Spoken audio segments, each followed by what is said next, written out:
जय श्री कृष्ण, जय माताजी फ्रेंड्स, केजीस काठियावाड़ी किचन में तमाરું स्वागत है। आज આપણે ગરમા ગરમ આલુના પરોઠા જે ઝટપટ બની અને તૈયાર થઈ જાય છે। મેં રજવાડી ચા જોડે, મસાલા ચા જોડે અને ગ્રીન ચટણી અને દહીં જોડે સર્વ કરેલું છે। પરોઠા માટે આપણે ગ્રીન ચટણી બનાવીએ જે ખાવામાં ખૂબ જ ટેસ્ટી હોય છે। તો મેં કપ જેટલા દાણા છે તેને ધોઈ અને સારી રીતે લઈ લીધા છે। ડંઠલ સાથે જ લેવાના છે तो एनो टेस्ट खूब ज सरस आवशे। मीडियम साइजना 2 मरचा है, तमे तीखू खाता होय ते प्रमाणे तमे वधकट करी सको छो। अने एनी सामे आपणे 2 ज कड़ी नानी लसणनी लेवानी छे, वधारे एड नहीं करवानो, नहीं तो एनो स्वाद सारो नहीं आवे। 1/2 चमची जीरु एड करीए, आखू मुजब आपणे 1/2 चमची मीठू एड करीए। तमे तमारी चटनीनी क्वॉंटिटी प्रमाणे वधकट करी सको। चटनी ग्रीन रहे ते माटे 1 चमची पूरी भरीने आपणे खांड नाखीशुं। हवे आपणे एक नानु લીંબુ નીચેવીશું જેથી આપણી ચટણીનો સ્વાદ ખૂબ જ સરસ આવે અને ગ્રીન ને ગ્રીન જ રહે। હવે આપણે 1 ચમચી જેટલા સિંગદાણા એડ કરીએ અને 3 થી 4 આપણે બરફના ટુકડા, જેથી આપણી ચટણી પીસતા સમયે અને પછી પણ એવી ને એવી ગ્રીન રહે। તો આને પીસીને રેડી કરી લો। બહુ ગાળી નહીં અને બહુ લિક્વિડી નહીં, આપણી ચટણી પીસાઈને રેડી છે। તમે જોઈ શકો છો, બહુ ગાળી નહીં અને બહુ પતલી નહીં, જે આપણને આલુ પરોઠામાં ખાવામાં ખૂબ જ ટેસ્ટી લાગતી હોય છે। તો એને બાઉલમાં ટ્રાન્સફર કરી લઈએ। એનો સ્વાદ વધુ ટેસ્ટી બનાવવા માટે આપણે પિંચ જેટલું કાળું મીઠું એટલે સંચર પાવડર એડ કરીશું।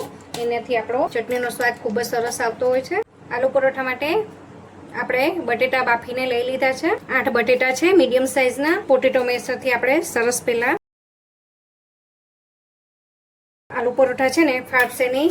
घणीवार तमारा आलू परोठा जो फाटता होय के वणती वखते के सारा नहीं बनता, तो आ एक टिप्स है कि ने पूरा ज आपणे मेशरथी अथवा पोटेटो पूरा सरस एने मेश करी देवाना छे। आपणे एक मीडियम साइजनी डूंगળી समारीने लीधी छे। हवे एक मीडियम साइजनुं मरचुं लेशुं। जे तमे तीखું खाता हो तो तमारे तीखું लेवानुं।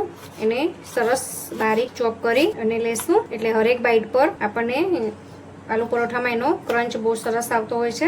हवे एड कर दिए आपणे समारेला जे डूंगળી समारीने राखी हती ते अने मरचा बंनेने। हवे थोड़ा मसाला करी दीए। इंच जेटली हींग, जेथी कोईने बटेटा खावाथी गैस के वायु थतो होय तो ते पण नहीं थाय।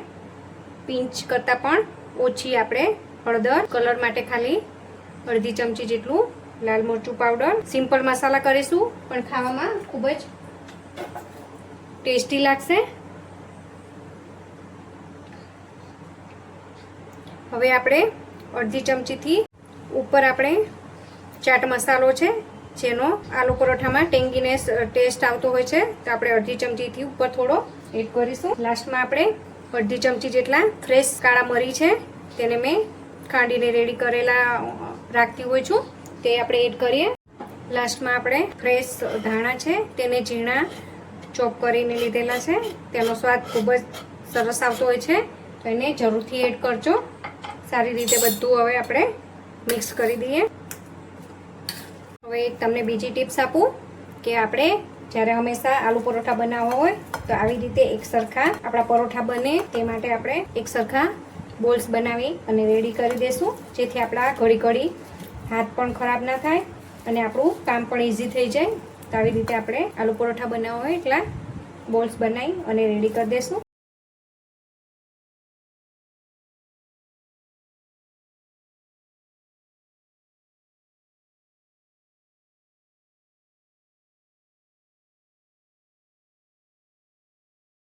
रीते आपणे बोल्स बनावीने रेडी करीए ने तो आपणुं काम बहु इजीली आसान थई जतुं होय छे। तो आपणे हवे परोठा वणवानी शरूआत करीए। फ्रेंड्स, आपणे हमेशा आलू परोठो बनावीए ने त्यारे लोटनी लूई छे ने ते मोटी लेवानी अने एमां कंजूसी नथी करवानी। तो लोट लगाई अटामण लई अने आपणे थोड़ी एक बधी बाजुथी इक्वली आवे एवी आपणे वच्चेथी एने पतली नथी करवानी, सरस वणी लेशुं। हवे आपणे जे मसालो कर्यो तो एनो एक लोहो लई એને આ બાજુ આવી રીતે ચપટી લેતા લેતા અને ભેગો કરવાનો છે અને એક્સ્ટ્રા હોય તે આવી રીતે કાઢી અને આને રોલિંગ કરી અને નીચે દબાઈ દેવાનો છે। હવે પાછું આપણે થોડું લોટમાં ડીપ કરીશું અને આ રીતે મૂકી અને પહેલાં આ રીતે એને હળવા હાથે થોડો પ્રેસ કરવાનો જેથી મસાલો બધી બાજુ ઇક્વલી થઈ જાય. હવે એને હળવા હાથે આપણે ફેરવતા જઈએ. તમને એક બીજો પણ વળીને બતાવું. ફટાફટ આપણે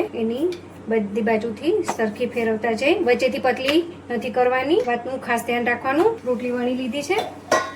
હવે આપણે મસાલો વચ્ચે મૂકી આવી રીતે એક બાજુથી ઉઠાવી ચપટી લેતા જવાનું, બધી બાજુથી ઉંચકી અને એને આવી રીતે દબાવવાનું છે અને આંટી લેતા જઈ અને એને પ્રેસ કરી દેવાનું. આવી રીતે વટામણમાં ડીપ કરીએ અને ફરીથી આપણે આ રીતે દબાવવાનું, જેથી મસાલો બધી બાજુ ઇક્વલી થઈ જાય.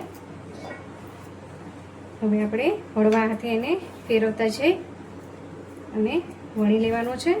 તમે જોઈ શકો છો નીચેથી પણ આપણો ચોંટતો નથી. તમારે જો એવું લાગે તો બીજું થોડું એક્સ્ટ્રા લોટ વટામણ લઈ અને વણી લેવાનું. બીજું પણ પરોઠો વણાઈ અને રેડી આપણે ચેક કરી લઈએ, ફેરવી દઈએ. જો બંને બાજુ આપણે સૌથી પહેલા ધીમી આંચ પર જ એને સરસ શેકી લેવાનો છે. તો ધીમી આંચ પર એને સરસ શેકાવા દઈએ. તો બીજી બાજુથી પણ સરસ શેકાઈ ગયો છે. તો હવે એની પર તમે તેલ, ઘી, બટર જે ખાતા હોય તેની અંદર શેકી લેવાનો છે અને ક્રિસ્પી થાય ત્યાં સુધી એને શેકવાનો છે. મેં ઘીનો ઉપયોગ કર્યો છે. ઘીમાં બહુ સરસ લાગતા હોય છે. હવે મીડિયમ ટુ સ્લો કરી દેવાની છે. બંને બાજુ થોડો થોડો શેકાઈ જાય પછી બે બાજુ ઘી લગાવી અને મીડિયમથી લો ફ્લેમ પર એને સરસ ક્રિસ્પી થાય ત્યાં સુધી સરસ શેકાવા દઈએ છે. તમે જોઈ શકો છો કેવી સરસ ડિઝાઇન આવી છે. ગોલ્ડન બ્રાઉન ડિઝાઇન આવે ત્યાં સુધી એને ક્રિસ્પી થવા દેશું, કારણ કે આલુ પરોઠો ક્રિસ્પી હોય તો જ ખાવાની ખૂબ મજા આવતી હોય છે. એને મીડિયમ ટુ સ્લો ફ્લેમ પર તમે શેકશો એટલે અંદરથી કાચો પણ નહીં લાગે, ટેસ્ટી પણ એટલો જ લાગશે. તમને ભાવતું હોય તો તમે અંદર ચીઝ પણ એડ કરી શકો છો. તો આપણો પરોઠું શેકાય રેડી છે. તો કાઢી લઈએ. આપણો આલુ પરોઠો બની અને ગરમા ગરમ કાઢી તો તૈયાર છે આપણા પરોઠા. બધા જ બનીને રેડી. તમે જોઈ શકો છો આપણી ચટણી કેવી હજુ ગ્રીન ને ગ્રીન છે. સર્વ કરી દઈએ. તો તૈયાર છે આપણા ગરમા ગરમ આલુ પરોઠા. તો આપણી પરોઠાની થાળી બનીને તૈયાર. તો સુપર હેલ્ધી અને ટેસ્ટી એવા ઠંડી અને વરસાદમાં ખાવાની મજા પડે એવા તો તૈયાર છે આપણા આલુ પરોઠા અને સાથે રજવાડી ચા. એની સાથે મેં ચટણી, ગ્રીન ચટણી અને દહીં પીસેલું છે. આવા જ નવા વિડીયો જોવા માટે મારી ચેનલને લાઈક, શેર અને સબસ્ક્રાઇબ જરૂરથી કરજો. અને મારા વિડીયો તમને પસંદ આવે જરૂરથી બનાવજો અને કમેન્ટ બોક્સમાં મને જરૂરથી કહેજો કે તમારા આલુ પરોઠા કેવા બન્યા. ત્યાં સુધી બધાને જય શ્રી કૃષ્ણ.